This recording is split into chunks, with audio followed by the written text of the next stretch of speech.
Many RF PCB material decisions start with one assumption: higher frequency means a better material is required.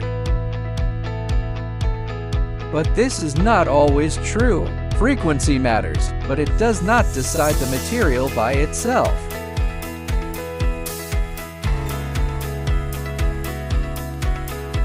The right question is not only what frequency the design uses. The real question is what the system can tolerate.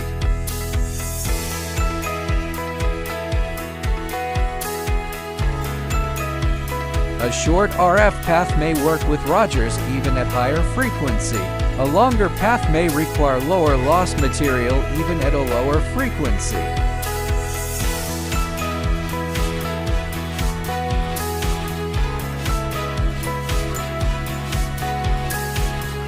For example, a 24 GHz RF path that is only 10 to 20 mm long may still meet the loss budget using Rogers materials.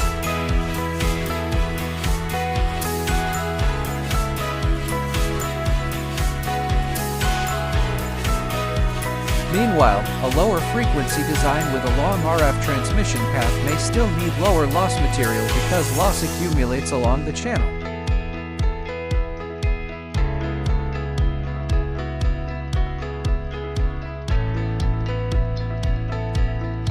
Engineers also need to review copper roughness, dielectric thickness, stackup structure, and manufacturing tolerance.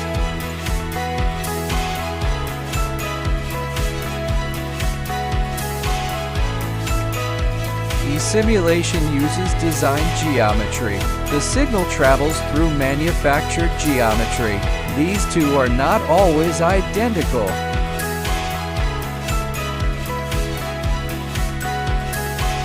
A practical material selection process starts with frequency, then checks loss budget, RF path length, stackup, manufacturing capability, and finally material choice.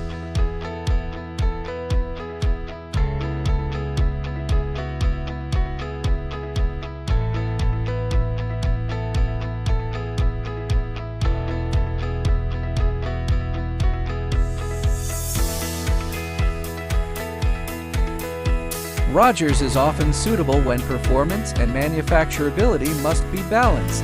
TFE is used for loss-critical designs. Hybrid stackups often bridge both needs.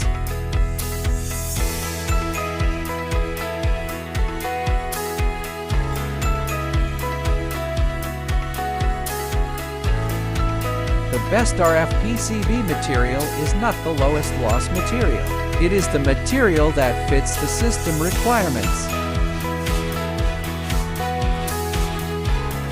If you are selecting Rogers, TFE, or hybrid materials for an RF PCB project, UltroNiu can help review your stackup before prototype release.